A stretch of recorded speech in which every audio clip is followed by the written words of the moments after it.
Hi friends, मी प्राजक्ता तुम्हा सर्वांचं अगदी मनापासून स्वागत करते आपल्या चॅनल मध्ये।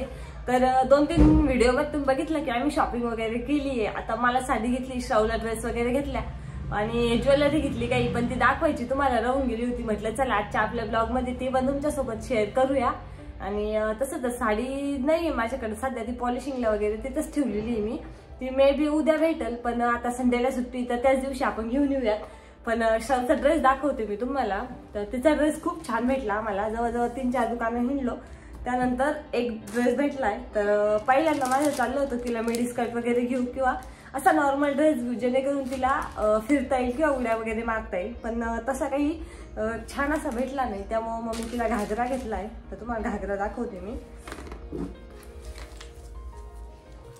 हा त्याच्यावरचा टॉप आहे। त्यानंतर ही छोटीशी त्याला ओढणी भेटलेली आहे, जी की कॉम्बिनेशन थोडंसं डार्क वाटतं याचं ॲज कम्पेअर टू धिस। हे थोडंसं डार्क वाटतं। आणि त्यानंतर घागरा घेतलाय, तो खूप छान आहे। तर लटकन पण आहेत मस्त, वेट हे बघा। तर हा घागरा आहे, त्याला खालून हे जे काम आहे ना हे खूप छान विणलेलं आहे। तर हा खूप आवडला होता मला। याआधी मी एक साऊथ इंडियन चॉईस केला होता, जो की त्यांना जास्त आवडला होता, पण त्यानंतर मग हा त्यांनी दाखवला। मग म्हटलं चला आपण हा घेऊया। तसं पण लग्नामध्ये ना पिंक कलर खूप छान दिसतो आणि त्यात तिला घालून बघितला, त्यात आणखीनच गोड दिसत होती, त्यामुळे मग हा फायनल केला। आणि विणकाम पण खूप छान आहे त्यावरचं। तर थोडासा लांब होतोय तिला, मे बी याला वरून टिप वगैरे मारावं लागेल मला, किंवा मग थोडासा वरती घालावं लागेल, कारण की तिथं पण मी त्या टेलरला विचारलं होतं, इथं जर टिप मारल्या गेली तर ते बोलले की इथं चुन्या छान पडणार नाही आणि खालून पण काही जागा नाहीये, नाही तर मग ही डिझाईन कट होईल। तर थोडासा लोळतोय, असं थोडासा खाली येतोय, तर तेवढा आपण ऍडजस्ट करू शकतो। आणि मे बी पुढं 6-7 महिने येईल तिला या पद्धतीने आहे तो ड्रेस। तर हा तिचा ड्रेस जो की खूप आवडला आहे आम्हाला, आणि तो तिला पण खूप गोड दिसतोय। त्यावरती स्लीव्ज पण भेटलेले आहेत, तर स्लीव्ज वगैरे लावायची काही गरज तर पडणार नाहीये। सो हा श्रावचा ड्रेस आहे। त्यानंतर माझी साडी मी तुम्हाला संडे नंतर म्हणजे मंडेच्या ब्लॉग मध्ये नक्की दाखवल। आणि त्यानंतर ज्वेलरी दाखवते मी। ज्वेलरी घेतली आहे, तर हे गंठन घेतलंय मी एक, मला मी लांबून चमकत असतं, थांबा मी काढून दाखवते। तर हे छानसं असं गंठन आहे, ज्याची डिझाईन खूप छान आहे, मला खूप आवडलंय। एक मिनिट, खूप छान डिझाईन आहे। कलर थोडंसं यामध्ये काळपट वाटतो किंवा डार्क वाटतो, पण तो ओरिजिनल एवढा डार्क नाहीये, नॉर्मल आहे। तर छान वाटतं आणि त्याची हाईट पण खूप जास्त आहे, कारण की माझी हाईट जास्त आहे, त्यामुळे मला जास्त हाईटचं पाहिजे होतं। तर हे खूप छान कॉम्बिनेशन भेटलं मला, त्यामुळे मी घेतलं। तसं तर यामध्ये पेंडेंट होतं, पण मग मी त्यांच्याकडून त्याला पळी लावून घेतली, पेंडेंट नको म्हटलं। तर हे मला बसलं 1100 रुपयाला, पण क्वालिटी पण छान आहे। आता गॅरंटी वगैरे तर नसती, त्यामुळे मग गॅरंटीचं काही सांगू नाही शकत। त्यानंतर वरचा एक हार घेतला आहे, आणि हा आहे तो नेकलेस जो मी घेतला आहे। हे बघा, खूप छान डिझाईन आहे त्याची, may be south Indian type आहे थोडीशी।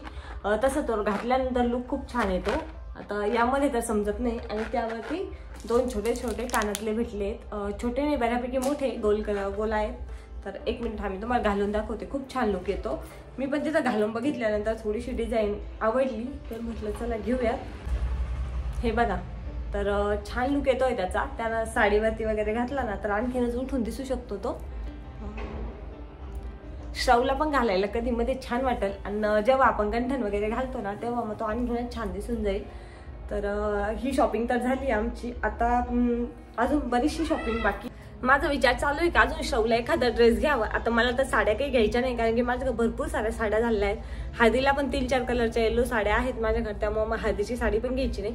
आणि बाकीच्या पण नवीन साड्या आहेत, तर त्याच 2-3 साड्या आहेत ज्या की मला ड्रायक्लिनला टाकायच्या आहेत, त्या पण आज सेपरेट करायच्या आहेत थोड्याशा। आणि त्यानंतर मग जो श्रावचे ड्रेस आहेत ना ते पण मला थोडेसे सॉर्ट आउट करायचे आहेत, की जे तिला येत आहेत किंवा जे एकदम नवीन आहेत ना ते पण लग्नाच्या फंक्शनसाठी काढून ठेवायचे। मेहंदी, हळद, लग्न बऱ्याचशा गोष्टी असतात। त्यानंतर फक्त मला फेऱ्यासाठी तिला एक ड्रेस घ्यावा असं वाटतंय, कारण की हा घागरा सकाळपासून संध्याकाळपर्यंत आपण घालू नाही शकत, आणि फेरे सकाळी आहे वैदिक पद्धतीने, तर मग तेव्हा एक ड्रेस पाहिजे, म्हणून एक ड्रेस घ्यायचा माझं थोडंसं चालू आहे की आपण एखादा ड्रेस घेऊयात तिला आणखी। तर बघूयात, जर संडेला जाणं झालं तर मग तो ड्रेस पण घेऊयात। आणि माझ्या सासूबाईंना पण साडी घ्यायला जायचंय, तर मग तेव्हा जर टायमिंग भेटला ना तर तेव्हा एक ड्रेस बघणार तिला, किंवा नाही पण घेतला तरी पण एवढ्यामध्ये ती सफिशियंट होऊन जाईल। त्यानंतर थोडीफार ज्वेलरी घ्यायची बाकी आहे, ती पण ज्वेलरी संडेला घेऊयात म्हटलं. आता साडी तेव्हाच भेटणार आहे, त्यानंतर मग ब्लाऊज स्टिच करायला अजून काही मी टाकलेला नाहीये. मग साडी आल्यानंतर एकदा वेअर करून बघूयात म्हटलं, आणि त्यानंतर मग ब्लाऊज कसा स्टिच करायचा ना ते पण बघून घेऊयात.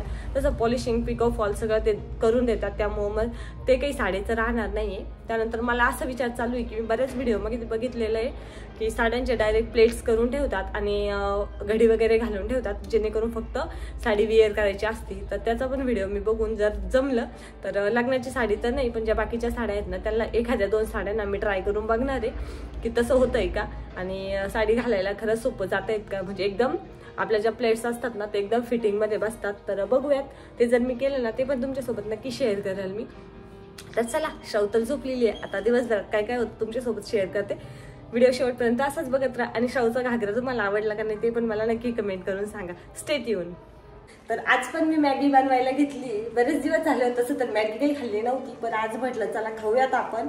तर मस्त अशी मसाला मॅगी बनवते, बघा तुम्हाला पण दाखवते. फक्त हिरवी मिरची आणि त्यामध्ये थोडीशी लाल मिरची पावडर, मॅगी मसाला वगैरे टाकून छान अशी मॅगी बनवून तयार झालेली आपली मॅगी होती. त्या टायमिंगमध्ये जे काही आपलं बाकीचं काम आहे ते आवरून घेऊयात म्हटलं. तर किराणा आणला होता डीमार्टवरून, तोच थोडासा भरायचा बाकी होता, तर घरात सोडून घ्यायचा होता. म्हटलं चला त्याच्या पण बरणी वगैरे फिल करून ठेवूयात, जेणेकरून मग आपल्याला पटकन सापडतं. तसं जर डब्यामध्ये टाकलं तर पटकन काही सापडत नाही, आणि मग ऐन मोमेंटला शोधावं लागतं. त्यापेक्षा असं ट्रान्सपरंट बर्नीमध्ये असलं ते सापडून जातं. ते भरून ठेवलं. त्यानंतर यांनी रात्री सीताफळ आणले होते. आता श्रावला आवडतात खूप सीताफळ, त्यामुळे म्हटलं चला जे पिकलेले आहेत ना ते पण थोडेसे वरती काढून ठेवूयात किंवा मग फ्रीजमध्ये ठेवून देऊयात.